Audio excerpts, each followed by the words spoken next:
Axis multi cap fund के बारे में डिटेल्स इस वीडियो में जानेंगे और उसके साथ साथ हम जानेंगे कि कौन सा टाइप का इन्वेस्टर के लिए ये फंड सूटेबल है, अपना पोर्टफोलियो में कहां पे ये फिट होता है और एज वाइज आप लोगों का पोर्टफोलियो में परसेंटेज ऑफ एलोकेशन क्या होना चाहिए ये मल्टी कैप फंड को लेके वो हम जानेंगे। In general multi cap fund के बारे में जो मिथ है उसको हम जानेंगे इस वीडियो में और उसके साथ साथ नॉर्मल जो रहता है जैसे कि उसका फंड का एक्सपेंस रेशियो, एग्जिट लोड, उसका रिटर्न, ये सब के बारे में जानकारी तो रहेगा ही। नमस्कार दोस्तों, मैं हूं संजय और आप देख रहे हैं आपका चैनल संजय टॉक्स। तो चलिए शुरू करते हैं। शुरू करने से पहले अगर आप लोग स्टॉक मार्केट में निवेश के लिए फ्री डीमैट अकाउंट ओपन करना चाहते हैं या फिर म्यूचुअल फंड का डायरेक्ट प्लान में निवेश करना चाहते हैं तो नीचे अपस्टॉक्स का लिंक दिया गया है, उसको यूज करके आप लोग अकाउंट ओपन कर सकते हैं। ये फ्री ऑफ कॉस्ट है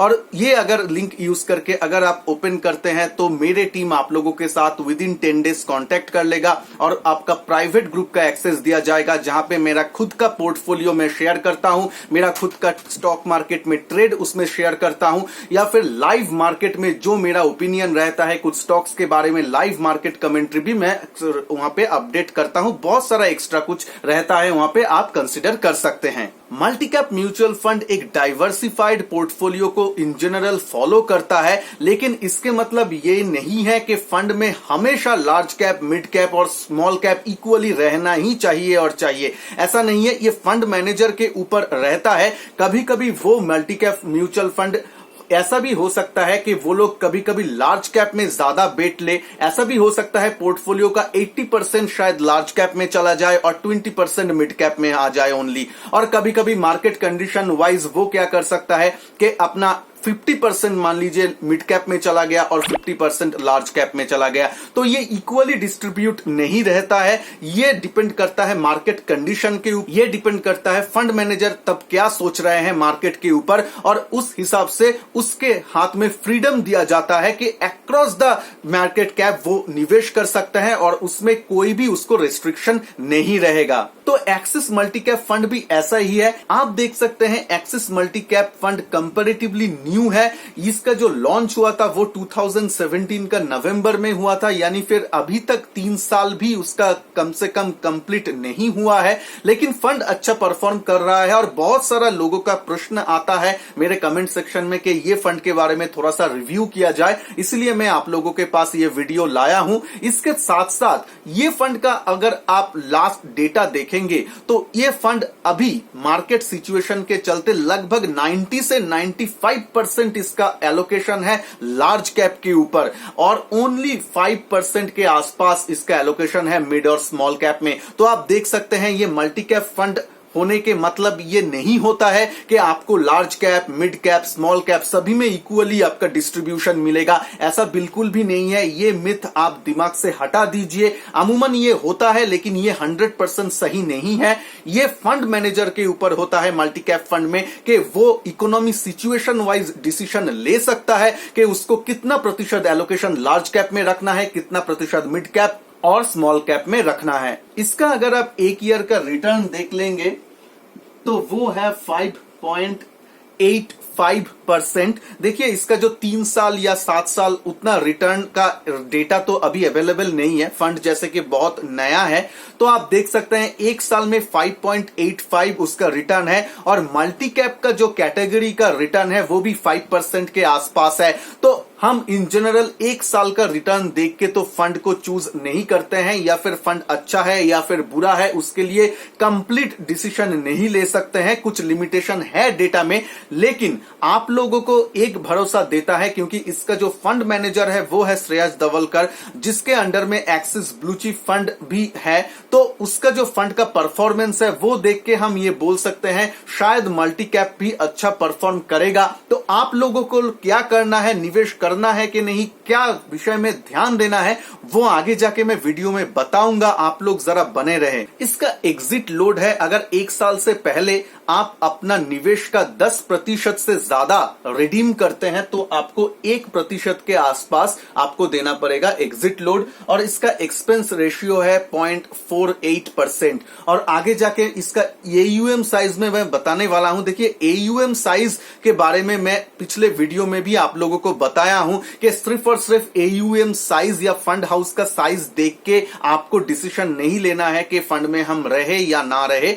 इसका परफॉर्मेंस अगर इफेक्ट हो रहा है फंड साइज के दौरान तो आपको डिसीजन लेना चाहिए। तो आज के दिन में जो डेटा है उस हिसाब से एक्सिस मल्टीकैप फंड का जो एयूएम साइज है वो 6000 करोड़ से ऊपर है। तो हाँ, मल्टीकैप फंड है तो ये लार्ज कैप में इसका एलोकेशन रखता है, मिड कैप में रखता है, तो 6000 करोड़ उतना ज्यादा नहीं है। लेकिन आगे जाके आप लोगों को नजर बना के रखना है, अलर्ट रहना है कि फंड साइज धीरे धीरे जितना बढ़ता रहेगा उसका रिटर्न में वो इफेक्ट पड़ रहा है कि नहीं। जितना दिन रिटर्न में इफेक्ट नहीं पड़ रहा है, अगर फंड मैनेजर एफिशिएंटली उसको हैंडल कर रहा है तो हमें कुछ प्रॉब्लम नहीं। देखिए, एंड ऑफ द डे हमें रिटर्न और सेफ्टी ये दोनों चीज चाहिए, यही मेन फैक्टर है ज्यादातर हमारा फंड के लिए। तो जितना दिन वो ठीक है, जितना दिन फंड मैनेजर एफिशिएंटली हैंडल कर रहा है, एयूएम साइज बड़ा हो या छोटा हो वो हमें ज्यादा फर्क नहीं पड़ता है। लेकिन हमें अलर्ट रहना है, हमें अपना फंड को हर 3 मंथ या 6 मंथ में एटलीस्ट एक बार रिव्यू जरूर करना है। अभी जल्द से जल्द इसका पोर्टफोलियो एलोकेशन देख लेते हैं।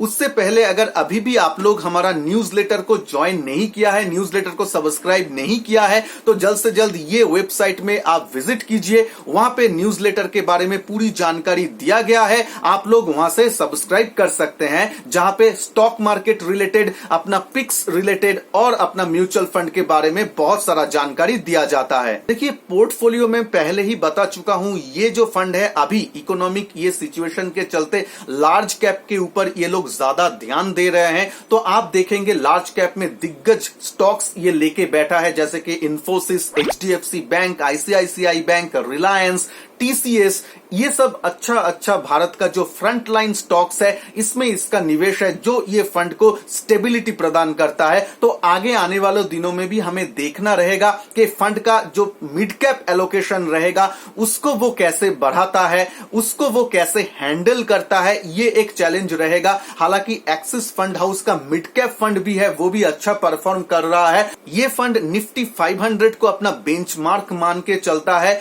और जो सबसे बड़ी इंपॉर्टेंट चीज है कि ये म्यूचुअल फंड आपका पोर्टफोलियो में फिट होता है कि नहीं, वो हम कैसे पता करें।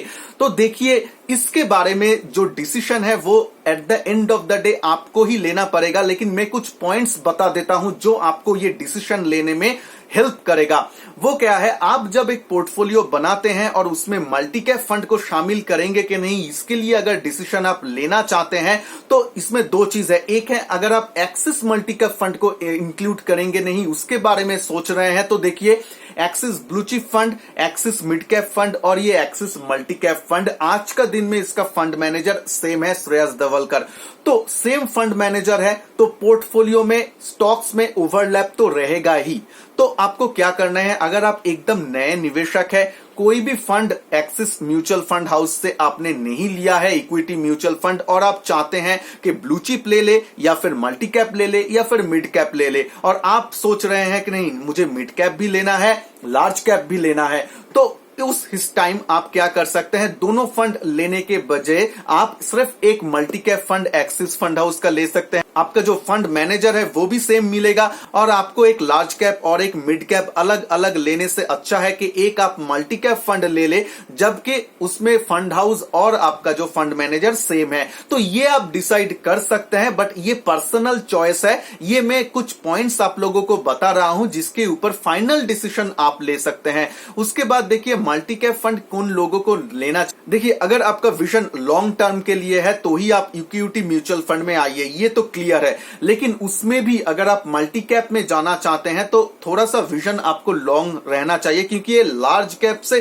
थोड़ा सा रिस्क अगर आप देखेंगे थोड़ा सा ज्यादा अमूमन रहता है, क्योंकि ये फंड जो है मल्टी कैप वो मिड कैप में भी अपना दांव लगाता है, स्मॉल कैप में भी उसका एलोकेशन रहता है। तो अगर आप लोग मल्टी कैप फंड में लॉन्ग टर्म के लिए सोच रहे हैं, तो लॉन्ग टर्म पोर्टफोलियो बिल्ड करना चाहते हैं, आपका गोल लॉन्ग टर्म के लिए है, तो अपना पोर्टफोलियो का एलोकेशन आप मल्टी कैप फंड में जरूर कर सकते हैं कि फंड मैनेजर आपके लिए डिसीजन लेगा कि कौन सा मार्केट कंडीशन में उसको क्या करना है।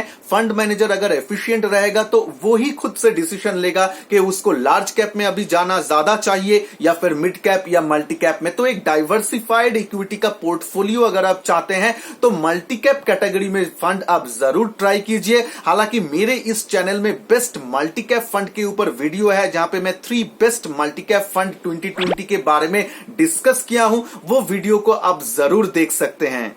अब आते हैं, अगर आप डिसीजन ले ही लिया कि आपको फंड में निवेश करना है, तो आप अगर एज 30s में है, 20s में है, 40s में है या 50s में है या 60 प्लस के में है, तो आप लोगों का पोर्टफोलियो में एलोकेशन इस फंड के लिए या मल्टी कैप कैटेगरी में इन जनरल कितना होना चाहिए। तो देखिए, इसके बारे में मैं हर वीडियो में बताता हूं। ये पर्सनल चॉइस होता है क्योंकि आपको डिसाइड करना है। ये डिपेंड करता है आपका रिस्क लेने का क्षमता, अपना पर्सनल जो फैमिली लायबिलिटीज है उसके ऊपर, आपका इनकम कितना है उसके ऊपर, long term short term goal, ये बहुत फैक्टर्स है। लेकिन मैं यहां पे एक जनरल धारणा देता हूं, आप उसके ऊपर अपने हिसाब से अपना प्लान को कस्टमाइज कर सकते हैं। तो देखिए, यहां पे अगर आप 20s या 30s में हैं, तो आप एक इक्विटी डाइवर्सिफाइड जो मल्टी कैप फंड रहता है उसमें आप आराम से 20 to 30% अपना निवेश कर सकते हैं। अगर आप 40s और 50s में हैं, तो अपना पोर्टफोलियो का 10 to 20% इक्विटी डाइवर्सिफाइड में आराम से रख सकते हैं। 25-30% भी आप रख सकते हैं अगर आपका रिस्क लेने का क्षमता थोड़ा सा ज्यादा हो तो। अगर आप 60 प्लस में है और अगर आप चाहते हैं कि अपना जो इक्विटी का थोड़ा सा पोर्शन इक्विटी में रखे, क्योंकि आपका जो मान लीजिए आप रिटायरमेंट के बाद कुछ कॉर्पस मिला है, उसको तो आप कुछ तो फिक्स्ड इनकम में आपको रखना ही है, क्योंकि आपको कुछ गारंटीड रिटर्न मिलना है। तो आप गवर्नमेंट का जो फिक्स्ड इनकम वाला जो प्लान है उसमें तो कुछ रखेंगे ही, लेकिन इन्फ्लेशन को बीट करने के लिए आपको अगर कुछ इक्विटी म्यूचुअल फंड में निवेश करना आपके रिस्क के प्रोफाइल से अगर आप चाहते हैं, तो उसमें आप मल्टी कैप या डाइवर्सिफाइड जो इक्विटी फंड है उसको आप जरूर कंसीडर कर सकते हैं। और उस टाइम अपना जो इक्विटी पोर्टफोलियो है उसका 10% तो आप आराम से देख सकते हैं डाइवर्सिफाइड पोर्टफोलियो में इन्वेस्ट करने का।